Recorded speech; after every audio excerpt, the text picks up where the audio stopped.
दोस्तों, कई बार जीवन की शांति आने वाली मुसीबतों को छुपा लेती है, तो कई बार मुसीबतों के घने बादलों के पीछे छुपी हुई उम्मीद की किरणें हमें दिखाई नहीं देती, क्योंकि उस समय लिया गया फैसला हमारा भविष्य तय करता है। ये कहानी भी कुछ ऐसी ही घटनाओं को दर्शाती है। तो चलिए शुरू करते हैं हमारी आज की कहानी। कहानी शुरू करने से पहले अगर आप हमारे चैनल पर पहली बार आए हैं तो चैनल सोल स्पार्क स्टोरीज को सब्सक्राइब जरूर कर लें। बहुत समय पहले की बात है। एक सुंदर नगर नाम का एक राज्य था। उसमें एक गांव था, राजपुर। गांव के कोने में मिट्टी से बना एक छोटा सा घर था। उस घर की दीवारों पर दरारें थीं, छत से बरसात का पानी टपकता था।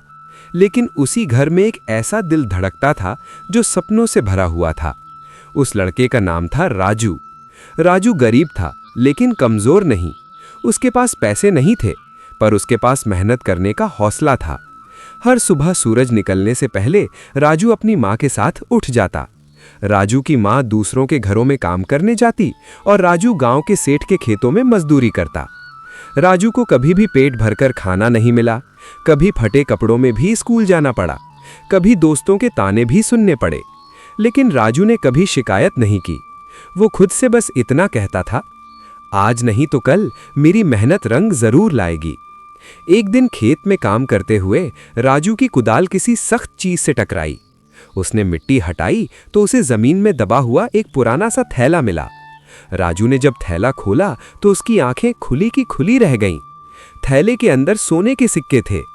उस पल राजू का दिल तेज तेज धड़कने लगा।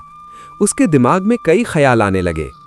अगर ये सिक्के मैं रख लूं तो माँ को कभी काम नहीं करना पड़ेगा, हमारा दुख खत्म हो जाएगा। लेकिन तभी उसके दिल से एक आवाज आई, जो तेरा नहीं है वो तुझे सुख नहीं देगा। राजू पूरी रात सो नहीं पाया। सुबह होते ही उसने फैसला कर लिया। वो थैला उठाकर सीधे गांव के सेठ के घर पहुंच गया। सेठ थैला देखकर हैरान रह गया।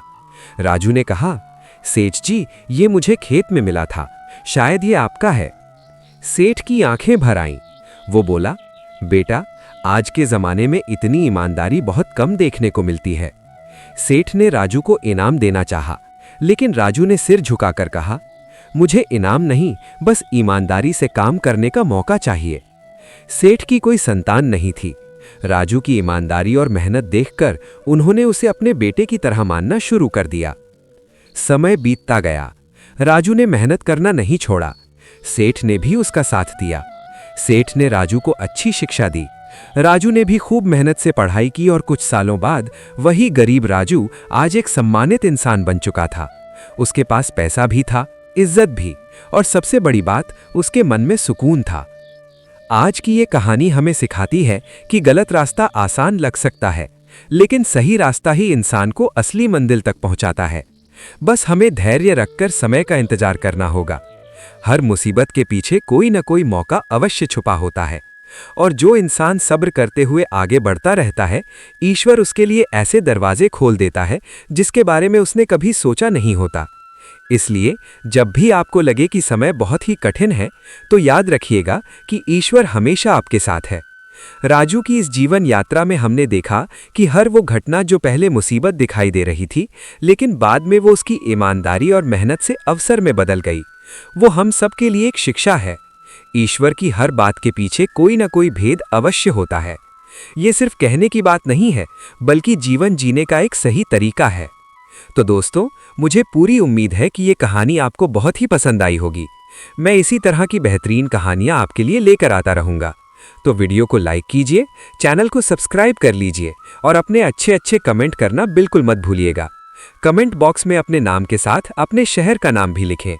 तो मिलते हैं आपसे किसी अगली कहानी में। तब तक के लिए अपने दोस्त को अनुमति दीजिए।